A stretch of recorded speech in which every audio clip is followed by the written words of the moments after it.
Welcome to Sakshyam TV. ముందుగా headlines చూద్దాం. AP అసెంబ్లీలో ఎస్సీ వర్గీకరణపై చర్చ. ప్రసంగించిన deputy CM Pawan Kalyan. SC వర్గీకరణ కోసం చంద్రబాబు, మందకృష్ణ ఎంతో కృషి చేశారన్న పవన్.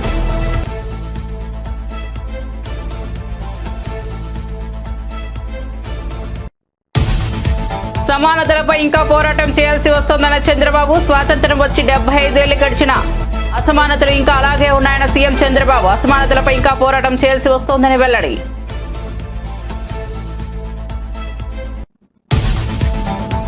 బీఆర్ఎస్ అంటేనే ఉద్యమ పార్టీ అన్న కేటీఆర్. కాంగ్రెస్ ప్రభుత్వాన్ని దించాలంటే అది బీఆర్ఎస్ తోనే సాధ్యమన్న కేటీఆర్. బీఆర్ఎస్ అంటేనే ఉద్యమ పార్టీ అని వెల్లడి.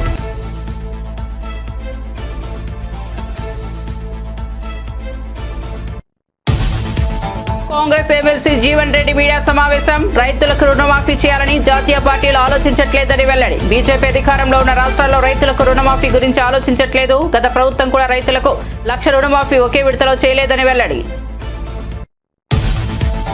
మిస్ వరల్డ్ పోటీల నిర్వహణ ఏర్పాట్లపై మీడియా సమావేశం. సమావేశానికి హాజరైన పర్యాటక శాఖ మంత్రి జూపల్లి కృష్ణారావు. సమావేశానికి హాజరైన మిస్ వరల్డ్ క్రిస్టినా పిస్కోవా. 140 దేశాల నుంచి మిస్ వరల్డ్ పోటీలకు హాజరవుతున్న మంత్రి జూపల్లి. లండన్లో జీవిత సాఫల్య పురస్కారం అందుకున్న చిరంజీవి. యూకే పార్లమెంట్లో చిరంజీవికి అరుదైన సత్కారం. సినీ సమాజ సేవా రంగాల్లో ఆయన చేస్తున్న కృషికి lifetime achievement award. UK అధికార Labour Party MP Navendra Mishra ఆధ్వర్యంలో వేడుక. పంజాగుట్ట పోలీస్ స్టేషన్ కు విష్ణుప్రియ. బెట్టింగ్ యాప్స్ ప్రమోషన్ కేసులో విచారణకు హాజరు. అడ్వకేట్ తో కలిసి పోలీస్ స్టేషన్ కు యాంకర్. మంగళవారమే రావాలని నోటీసులు ఇచ్చిన షూటింగ్ కారణంగా గైర్హాజరు.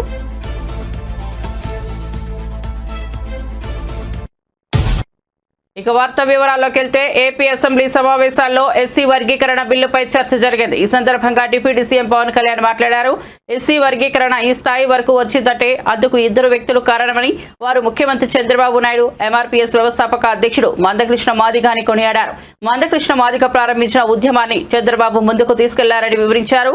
గతంలో ఎస్సీ వర్గీకరణపై చాలా చర్చలు జరిగాయని, గుర్తింపు లేని కులాలపైన విస్తృతంగా చర్చలు జరిగాయని వెల్లడించారు. తాను కూడా ఈ విషయంలో ఎంతో ఆసక్తి చూపించానని, ఉన్నతంగా ఆలోచించే దళిత మేధావులను కలిశానని తెలిపారు. మా జనసేన అభిప్రాయం తెలియజేస్తాను అధ్యక్ష. గత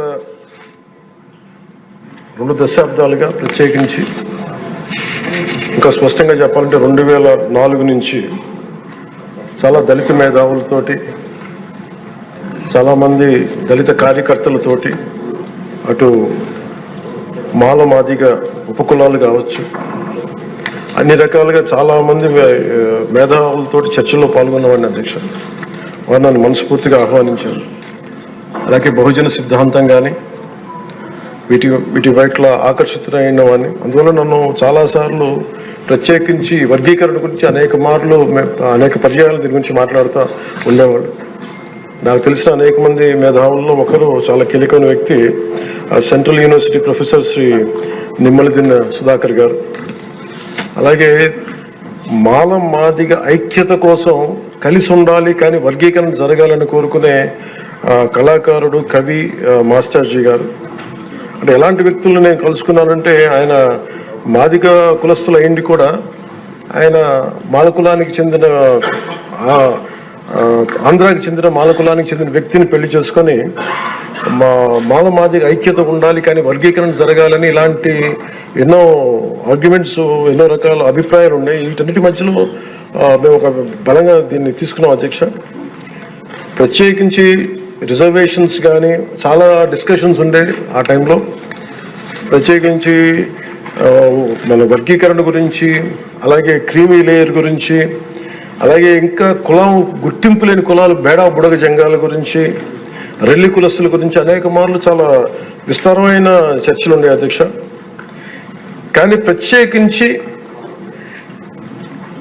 ముఖ్యంగా అంటే ఉదాహరణకి దళితులు ఎలాంటి గొప్ప మేధావులను కలుసుకున్న నిమ్మలదిన్న సుధాకర్ గారు, వారు చెప్పింది, ఆయన స్వతహాగా దళిత కులానికి చెందిన మాల కులస్తులు అయింది కూడా అసలు దళితుల కంటే వెనుకబడ్డ యానాదుల కులం గురించి ఆయన రీసెర్చ్ చేసి వారికి నిలబడాలి అని చెప్పి చాలా ముందుకు తీసుకెళ్లే వ్యక్తి అధ్యక్ష.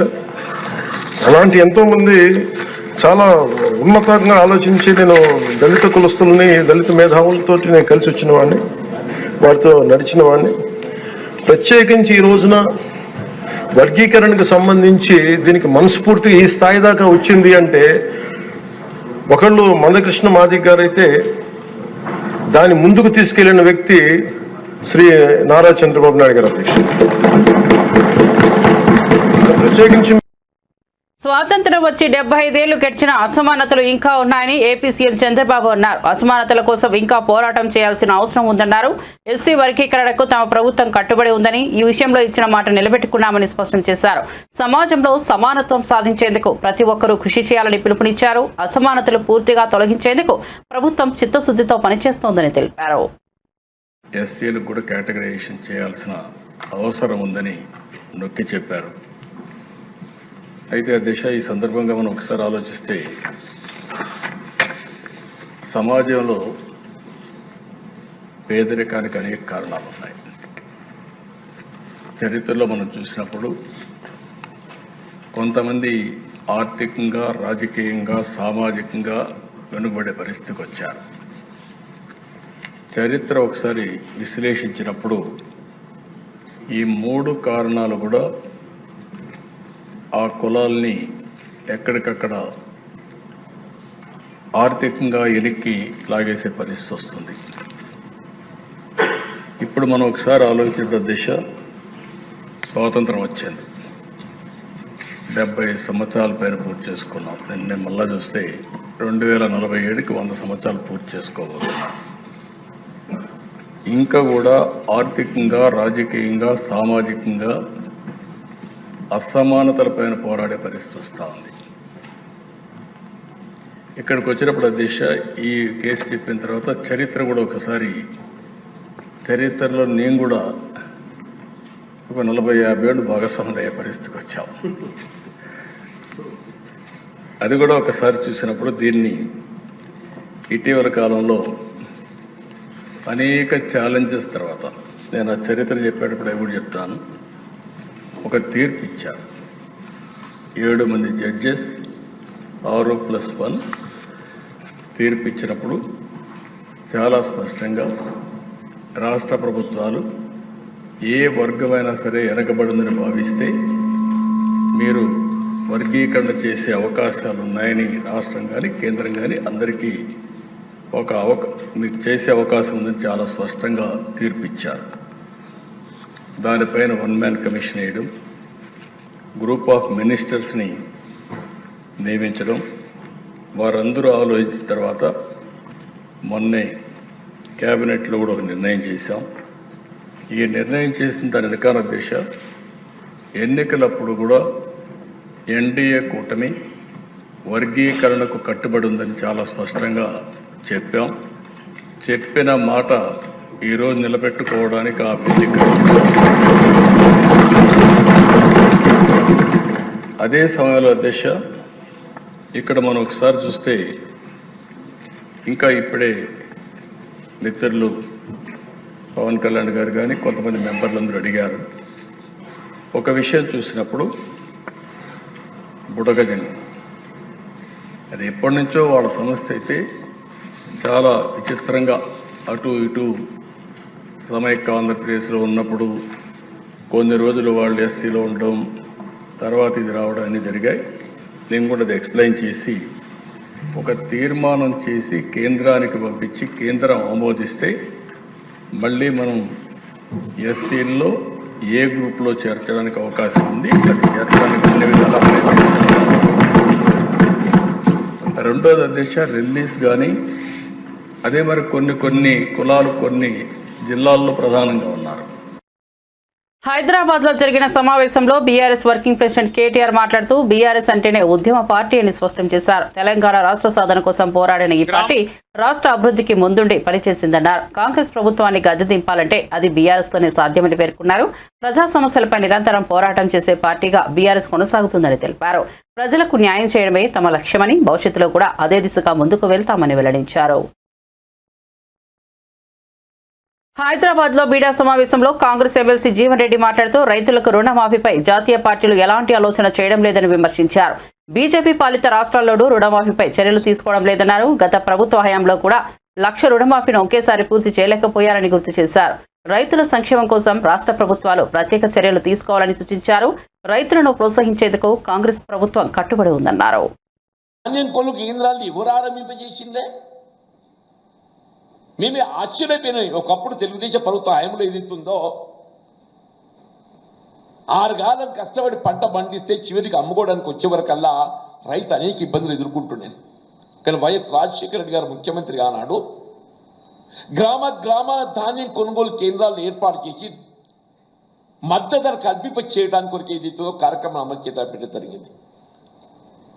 The same program now we are continuing. ఏ విధమైన ఆంక్షలు లేకుండా, తప్ప లేదు, తాలు లేదు, దుమ్ము లేదు, ధూళి లేదు, ఏ విధమైన అదనపు తూకం లేకుండా వాళ్ళ ధాన్యాన్ని మద్దతు ధర కల్పింప చేయడానికి అమలు చేయడమే కాదు, సన్న రకాలు వరి ధాన్యానికి బోనస్. ఎందుకంటే వినియోగదారునికి ఏదైతుందో ఈ సన్న రక బియ్యం ప్రాధాన్యత సంతరించుకుంటుంది. రేపు ఉగాది నుండి ఏదైతుందో రాష్ట్ర ప్రభుత్వం ఈ పౌర సరఫరా శాఖ ద్వారా పంపిణీ చేయబోయేట్టుగా బియ్యం ఏదైతున్నదో పీడిఎస్ రైసే సన్న రకం పంపిణీ చేయాలని సంకల్పిస్తుంది. దానికి ప్రోత్సాహకంగా ఏదైతుందో ఈ వరిధాన్యం సన్న రకానికి 500 రూపాయలు అదనంగా, అంటే ఉదాహరణకు ఎకరానికి ఒక 20 క్వింటలు పండిస్తే 20 × 500 10,000, 20 × 500 10,000. దేశంలో ఎక్కడైనా కేవలం మద్దతు ధర మినహా ఏ రకం ధాన్యమని కానివ్వండి బోనస్ కల్పిస్తున్నటువంటి ఒక ఉదాహరణ ఎక్కడైనా ఉన్నదే? బీఆర్ఎస్ నేను ఆలోచన చేసిందా? ఆశ్చర్యం ఎవరు మాట్లాడటం చూస్తుంటే. రైతాంగానికి ఏదైతుందో ఉచిత విద్యుత్ సౌకర్యం, దీని అమలు చిత్తాలు పెట్టింది ఎవరే? కాంగ్రెస్ కాదా? ఆనాడు 2004లో ఐ రిమెంబర్ వైఎస్ రాజశేఖర రెడ్డి గారు ముఖ్యమంత్రి ఏదైతుందో ఆనాడు ఎన్నికల్లో మేము రైతాంగానికి ఉచిత విద్యుత్ సరఫరా చేస్తూ అందిస్తామని చెప్పంటే ఎద్దేవా చేసిందే. రాజశేఖర రెడ్డి గారు ముఖ్యమంత్రిగా పదవి బాధ్యత చేపట్టడంతోనే ఎల్బీ స్టేడియం అన్నాడు ఆయన మొట్టమొదటి సంతకం ఏదైతుందో ఉచిత విద్యుత్ మీద పెట్టిండమంటే ఉచిత విద్యుత్ మీద. రైతాంగాన్ని ఉచిత విద్యుత్ మీద పెట్టంటే ఎవరికైనా ఉంటుంది అని చెప్పంటే కాంగ్రెస్ పార్టీకి ఉంటుంది చెప్పండి, కాంగ్రెస్ పార్టీకి ఉంటుంది చెప్పండి. These are the programmes we're implementing. మీరు మా గురించి మాట్లాడడం చూస్తుంటే నాకు ఆశ్చర్యం కలుగుతుంది. అదనంగా గృహజ్యోతి ఇలా 200 యూనిట్ల వరకు ఏదైతుందో ఎవరైనా కానీ అమ్మ కులం లేదు. హైదరాబాద్ లో మిస్ వరల్డ్ పోటీల నిర్వహణ ఏర్పాట్లపై మీడియా సమావేశం ప్రారంభమైంది. ఈ సమావేశానికి పర్యాటక శాఖ మంత్రి జూపల్లి కృష్ణారావు, మిస్ వరల్డ్ కృష్ణా పిష్కోవా హాజరయ్యారు. 140 దేశాల నుంచి అందాల రాణులు ఈ పోటీలకు హాజరవుతున్నారని మంత్రి తెలిపారు. తెలంగాణ సంస్కృతి, పర్యాటక ప్రాధాన్యతను ప్రపంచానికి చాటి చెప్పేందుకు ఇది మంచి అవకాశమని వ్యాఖ్యానించారు. ఈ ప్రదర్శనతో రాష్ట్రం గ్లోబల్ లెవెల్లో గుర్తింపు పొందుతోందని అన్నారు. To Miss World Hot. This year's Miss World pageant has an even greater significance. It is a celebration of women, their internal beauty and their power of transformation. Integral beauty, as we know it, goes beyond physical looks. It is the strength of the spirit, the elegance of the mind, the kindness of the heart, and the dedication to making a positive impact. It is a purposeful beauty that is born out of present passion and sincerity, a demonstration of a world that is better and more loving. Beauty becomes more apparent in the harmony of geometric perfection and the vibrant energy of joy and exuberance. The role of women in constructing societies, fostering communities, and fueling innovation cannot be overemphasized. In Telangana, women have been the cornerstone of progress as leaders, artists, entrepreneurs, caregivers, and agents of change. They infuse tenacity and innovation into all that they do, inspiring generations and defining the future. Having the Miss World pageant in Telangana is not merely a prestige issue. It is a chance to celebrate women across the world. It is a clarion call to recognize their narratives, aspirations, and grit. It is a time to raise voices that inspire societies and build humanity. And as we give our warmest welcome to the contestants, delegates, and audience from all over the globe, we also guarantee an experience that they will never forget. From the regal splendor of the Charminar to the peaceful beauty of Nalamala Forest, జై తెలంగాణ అని చెప్పడానికి అప్పట్లో భయపడిన దద్దమ్మలు, పైరవికారులు, జోకర్లు ఇప్పుడు అవాకులు చవాకులు పేలుస్తున్నారని మాజీ మంత్రి ఎమ్మెల్యే జగదీష్ రెడ్డి ఘాటుగా విమర్శలు చేశారు. ఉద్యమ సమయంలో పక్కకు తప్పుకున్న నాయకులు ఇప్పుడు తెలంగాణ కోసం మాట్లాడడం విడ్డూరంగా ఉందని, వీరికి ప్రజలు తగిన గుణపాఠం చెబుతారని ఆయన హెచ్చరించారు. మాట్లాడుతున్నారు. కేసీఆర్ తెచ్చిన పదవిలో కూర్చొని, కేసీఆర్ వల్ల సృష్టించబడ్డ పదవులలో కూర్చొని చాలా మంది పైరవికారులు, బ్రోకర్లు, జోకర్ నాయకులు కూడా ఇవాళ పదవులకు వచ్చి మాట్లాడుతున్నారు. ఆనాడు కేసీఆర్ జై తెలంగాణ అంటే అమ్మో కేసీఆర్ నెంబడి నిలబడితే మాకేమైద్దామని చెప్పి ఉచ్చాలు పోసుకొని దూరం పోయిన ఎదవలు సమైక్యాంధ్ర తొత్తులుగా పనిచేసిన ఇక్కడున్న స్థానిక కాంగ్రెస్ తెలుగుదేశం నాయకులు తెలంగాణలో ఇవాళ చాలా అవాకులు చివాకులు పేలుతున్నారు. అదొక వైపు. ఏముండి ఆనాడు కేసీఆర్ తోని ఆ రోజు దానిక తెలుగుదేశంలో ఉండి అన్న అన్న అనుకుంటూ చుట్టూ తిరిగిన వాళ్ళు కూడా ఎప్పుడైతే కేసీఆర్ జై తెలంగాణ అని గులాబీ జెండా ఎత్తినరో పారిపోయినరు. ఎందుకంటే ఆ సమయం అటువంటిది. తెలంగాణ యాసను కూడా మర్చిపోయి తెలుగును ఆంధ్ర యాసలో మాట్లాడాల్సిన పరిస్థితి వచ్చింది మన సెక్రటేరియట్లో, మన అసెంబ్లీలో, తెలంగాణ అంతటా. తెలంగాణ పదాన్ని అసెంబ్లీలో నిషేధించిన సందర్భం. గా టైంలో ఒక్క ఆంధ్రప్రదేశ్ని కాదు భారతదేశాన్ని కూడా చంద్రబాబు నాయుడే నడుపుతున్న సందర్భం. అటువంటి టైంలో తెలంగాణ ఎండిపోతున్న తెలంగాణను చూసి, వెళ్ళిపోతున్న తెలంగాణను చూసి, వలసల పాలైన తెలంగాణను చూసి నేనున్నా తెలంగాణ కొరకు, తెలంగాణ రైతులారా చనిపోద్దు, తెలంగాణ నేతనలారా చనిపోకండి, నేనున్నా, నేను వస్తున్నా తెలంగాణ కొరకు, ఎవడి కడుపులో తలబెట్టినా, ఎవడి కాలు మొక్కినా మన సమస్యలు తీరవు, తెలంగాణ రాష్ట్రం సొంతమైతేనే తప్ప మనకు ఆ బాధలు తప్పవు అని చెప్పి గులాబీ జెండాను ఎగిరేసి ఒక్కడిగా సిద్దిపేట నుంచి బయలుదేరిన కేసీఆర్ ఆ పార్టీ నుంచి వచ్చిన పదవులకు రాజీనామా చేసి, ఆ పార్టీకి రాజీనామా చేసి ఒక్కడిగా బయలుదేరిండు. ఎన్ని అవమానాలు ఎదురైనా, ఎన్ని అవాంతరాలు ఎదురైనా ఒక్కరొక్కరిగా వస్తున్న వాళ్ళని కలుపుకొని ఊరికొక్కరే ఉన్నా, ఊరికొక్కరిని కేసీఆర్ అని పిలిచినా భయపడకుండా వచ్చిన ఆ ఉద్యమకారుల్ని వెంటబెట్టుకొని ఒక తల్లి కోడి పిల్లల్ని ఎట్లా రెక్కల కింద పెట్టి కాపాడుకుంటుందో కాకల నుంచి, గద్దల నుంచి, ఆ పద్ధతుల్లో ఉద్యమకారుల్ని కాపాడుకుంటూ ఒక్కొక్క అడుగు ఎక్కుతూ ఉద్యమాన్ని ఎట్లా నిలిపి ఉంచాలి అని చెప్పి ఎవడికి అర్థం కాని పద్ధతుల్లో ఎందుకు రాజీనామాలు చేయిస్తున్నాడు కేసీఆర్, ఎందుకు పదవుల్ని రకంగా వదిలేస్తున్నాడు, ఎందుకు ఉప ఎన్నికలు తెస్తున్నాడు అని చెప్పి ఆనాటి సమైక్యవాద తొత్తులైన కొంతమంది మీడియా వాళ్ళకు కూడా అర్థం కాకుండా అమరావతిలో జరిగిన శాసన మండలి సమావేశంలో సినీ పరిశ్రమ అభివృద్ధిపై ప్రశ్నోత్తరాలు జరిగాయి. ఈ సందర్భంగా మంత్రి కందుల దుర్గేష్ మాట్లాడుతూ విశాఖ, తిరుపతిలో సినీ పరిశ్రమ అభివృద్ధికి ప్రభుత్వం కట్టుబడి ఉందన్నారు. త్వరలో సినీ ప్రముఖులతో చర్చలు నిర్వహించి కార్యాచరణ సిద్ధం చేయనున్నట్లు తెలిపారు. గిరిజన ప్రాంతాల్లో పట్టణ పర్యాటక అభివృద్ధికి ప్రత్యేక ప్రణాళికలు రూపొందిస్తామని వెల్లడించారు. సినీ పరిశ్రమకు ప్రోత్సాహం అందించి ఆర్థిక వృద్ధికి దోహదపడేలా చర్యలు తీసుకుంటామని స్పష్టం చేశారు. క్వశ్చన్, మీరు ఒక అబ్జెక్షన్ రేజ్ చేశారు. ఒక కాన్స్టిట్యూషనల్ పదవిలో ఉన్న ఒక వ్యక్తి అవసరమైతే 170ని అమెండ్ చేసి చేయాలనేది దాని ప్రభుత్వం రిప్లై ఇవ్వనివ్వండి. దానికి కావాలంటే మళ్ళీ మీకు ఇంకో chance supplementary, but don't make this A discussion. చెప్పనండి, ప్రభుత్వం చెప్పనండి అంతవరకు. వారి సభ్యులు ఒక విషయాన్ని అర్థం చేసుకోవాలి. బయట అనేక రకాలైనటువంటి సూచనలు వస్తాయి, సలహాలు వస్తాయి. వాటిని ప్రభుత్వం ఏ మేరకు తీసుకుందనేటువంటి విషయాన్ని వారు అర్థం చేసుకోవాలి.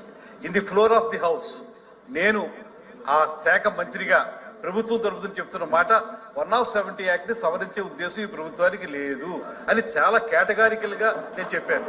చెప్పినప్పుడు కూడా ఇంకా దాన్ని పదే దాన్ని పట్టుకుని ఇది ప్రభుత్వ ఇదా నేను చెప్పేసాను సమాధానం. వారు దాన్ని కన్విన్స్ అయితే తీరాలి. ఎందువల్లంటే ప్రభుత్వం తరపున ఇది ఫ్లోర్ ఆఫ్ ది హౌస్ నేను చెప్తా ఉన్నాను, ఆన్ రికార్డ్స్ చెప్తా ఉన్నాను. ఆ సవరించే ఉద్దేశం మాకు లేదు. అందులో ఆ పరిధిలోనే ఆ ప్రివ్యూలోనే గిరిజనులు ఇన్వాల్వ్ చేసి పర్యాటక అభివృద్ధి చేయడానికి మేము సిద్ధంగా ఉన్నాం అనేటువంటి మాట, దీనికి అనుగుణంగా కేంద్ర ప్రభుత్వం ఇచ్చిన పథకంలో కూడా పెడతాం అనేటువంటి మాట స్పష్టంగా చెప్పిన తర్వాత కూడా వారు పదే ఆ ప్రశ్న అడగడంలో అర్థం లేదు అధ్యక్ష. ఈ go for next supplementary if you have anything అడుగుతాను అధ్యక్ష. చట్టాన్ని సవరించే ఆలోచన లేదని మంత్రి గారు స్పష్టం చేస్తున్నారు. ప్రభుత్వం యొక్క ఆలోచన. ధన్యవాదాలు అధ్యక్ష. కానీ ఇక్కడ ఒక విషయాన్ని 6వ తారీఖు ఫిబ్రవరి కేబినెట్ నోట్లో విశాఖపట్నం జిల్లాలో ఏజెన్సీ ప్రాంతమైనటువంటి అనంతగిరి జిల్లాలో చిట్టంగూడ అనేటువంటి విలేజ్ లో హైడ్రో పవర్ ప్రాజెక్టుకి నవయుగ అనే ఒక ప్రైవేట్ ఆర్గనైజేషన్ కి 170 చట్టం ఉందని తెలిసి కూడా కేబినెట్ లో ఎలా అప్రూవ్ చేశారు? టూరిజం కి లిమిట్ అయ్యి దాని మీద సప్లిమెంట్ చేసి అడగండి. Don't go beyond different subject. కాదు చట్ట సవరణ చేయాలా వద్దనేది మనంగా డిసైడ్ చేసేది, సభలో డిసైడ్ చేస్తాయి. ఆ అప్రహెన్షన్ ని మనం సభలో డిస్కస్ చేయడం కరెక్ట్ కాదు. అది ప్లీజ్ మీరు కన్ఫైన్ టు సబ్జెక్ట్ ప్లీజ్. అధ్యక్ష అర్థమైంది. ప్రశ్నకి పరిధి దాటి ఆయన రావు. మీరు వేరేగా బయట వేరే మాట్లాడచ్చు, లేకపోతే వేరే డిబేట్ లో మాట్లాడచ్చు. కానీ నా శాఖ పరిధి మేరకు మీరు ఏ ప్రశ్న అడిగారో వాటికి స్పష్టంగా నేను చెప్పాను. 170 యాక్ట్ సవరించే ఉద్దేశం లేదు, పర్యాటక శాఖ ప్రకారం చెప్పిన మాటలు చెప్పాను.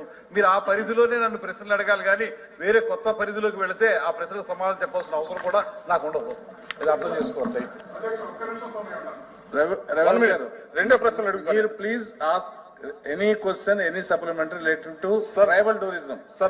Not general issues which will touch the act of 170. నేను బయటికి వెళ్ళట్లేదు. నా ప్రశ్నలు రెండే.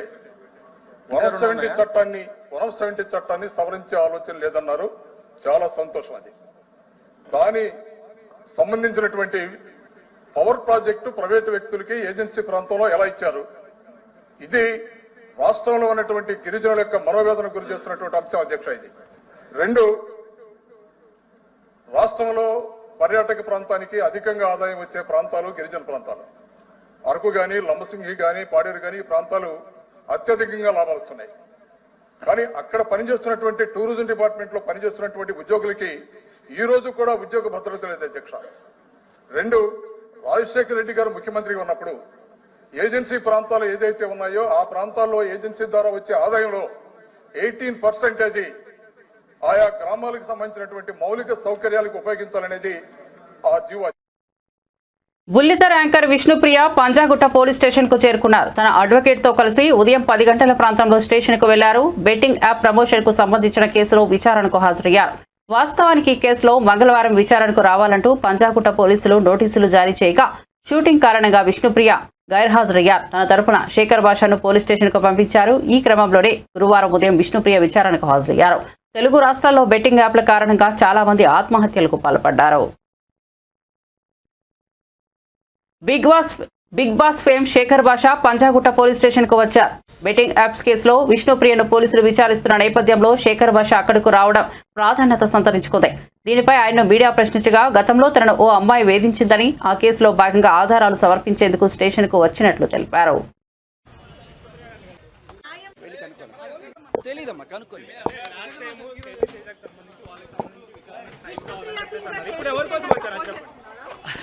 అమ్మ నేను ఒక్క 5 నిమిషాలు టైం ఇస్తే ఎవరి తరఫున రాలేదండి, ఎవరి తరఫున రాలేదండి. గతంలో నన్ను ఒక అమ్మాయి వేధించింది, ఆ అమ్మాయికి సంబంధించిన ఒక కేసు, దానికి సంబంధించిన ఎవిడెన్స్ సబ్మిట్ చేయడానికి వచ్చాను. అది ఒక అమ్మాయి గతంలో వేధించింది, ఒక కేసు పెట్టాను నేను ఇక్కడ. సో దానికి సంబంధించిన ఎవిడెన్సెస్ ఇవ్వడానికి వచ్చాను. మెగాస్టార్ చిరంజీవి ఖాతాలో మరో అత్యున్నత పురస్కారం చేరింది. 4.5 దశాబ్దాలుగా సినిమాల ద్వారా కళారంగానికి, సమాజానికి చిరు చేసిన సేవలకు గాను యూకే పార్లమెంట్లో బ్రిడ్జ్ ఇండియా సంస్థ కల్చరల్ లీడర్షిప్ ద్వారా లైఫ్ టైం అచీవ్మెంట్ అవార్డు ప్రదానం చేసింది. బ్రిటన్కు చెందిన అధికార Labour Party MP Navendra Mishra ఆధ్వర్యంలో పురస్కార ప్రదానోత్సవ వేడుక జరిగింది. ఈ కార్యక్రమంలో పార్లమెంట్ సభ్యులు సోజన్ జోసెఫ్, బాబ్ బ్లాక్మ్యాన్ తదితరులు పాల్గొన్నారు. మెగాస్టార్ పురస్కారం అందుకున్న ఫోటోలు, వీడియోలు ప్రస్తుతం సోషల్ మీడియాలో వైరల్ అవుతున్నాయి. వీటిపై మెగా అభిమానులు తమదైన శైలిలో స్పందిస్తున్నారు.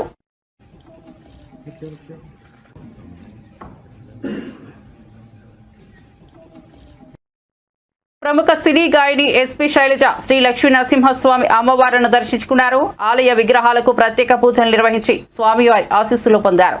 భక్తులతో కలిసి పూజా కార్యక్రమాల్లో పాల్గొన్నారు. ఆలయ అధికారులు గాయని శైలజకు ప్రత్యేక దర్శన ఏర్పాట్లు చేసి తీర్థ ప్రసాదాలు అందజేశారు.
బులెటిన్ ముగించే ముందు హెడ్లైన్స్ మరోసారి చూద్దాం.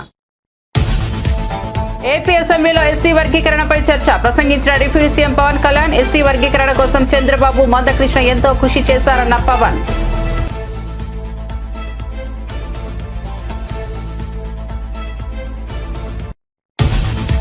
సమానతలపై ఇంకా పోరాటం చేయాల్సి వస్తోందన్న చంద్రబాబు. స్వాతంత్ర్యం వచ్చి 75 ఏళ్లు గడిచిన అసమానతలు ఇంకా అలాగే ఉన్నాయన్న చంద్రబాబు.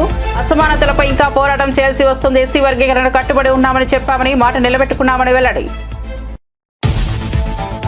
బీఆర్ఎస్ అంటేనే ఉద్యమ పార్టీ అన్న కేటీఆర్. కాంగ్రెస్ ప్రభుత్వాన్ని దించాలంటే అది బీఆర్ఎస్ తోనే సాధ్యమన్న కేటీఆర్.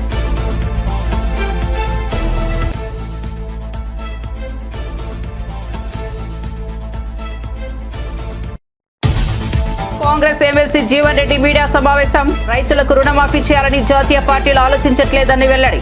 బీజేపీ అధికారంలో ఉన్న రాష్ట్రాల్లో రైతులకు రుణమాఫీ గురించి ఆలోచించట్లేదు. గత ప్రభుత్వం కూడా రైతులకు 1,00,000 రుణమాఫీ ఒకే విడతలో చేయలేదని వెల్లడి.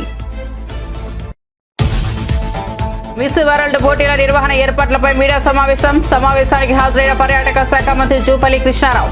సమావేశానికి హాజరైన మిస్ వరల్డ్ క్రిస్టినా పిస్కోవా 140 దేశాల నుంచి మిస్ వరల్డ్ పోటీలకు హాజరవుతారన్న మంత్రి జూపల్లి. లండన్ లో జీవిత సాఫల్య పురస్కారం అందుకున్న చిరంజీవి. యూకే పార్లమెంట్ లో చిరంజీవికి అరుదైన సత్కారం. సినీ సమాజ సేవా రంగాల్లో ఆయన చేస్తున్న కృషికి lifetime achievement award. UK అధికార Labour Party MP Navendra Mishra ఆధ్వర్యంలో వేడుక. పంజాగుట్ట పోలీస్ స్టేషన్ కు విష్ణుప్రియ బెట్టింగ్ యాప్స్ ప్రమోషన్ కేసులో విచారణకు హాజరు. అడ్వకేట్ తో కలిసి పోలీస్ స్టేషన్ కు యాంకర్. మంగళవారమే రావాలని నోటీసులు వచ్చిన షూటింగ్ కారణంగా గైర్హాజరు. మరిన్ని అప్డేట్స్ కోసం చూస్తూనే ఉండండి సాక్ష్యం టీవీ.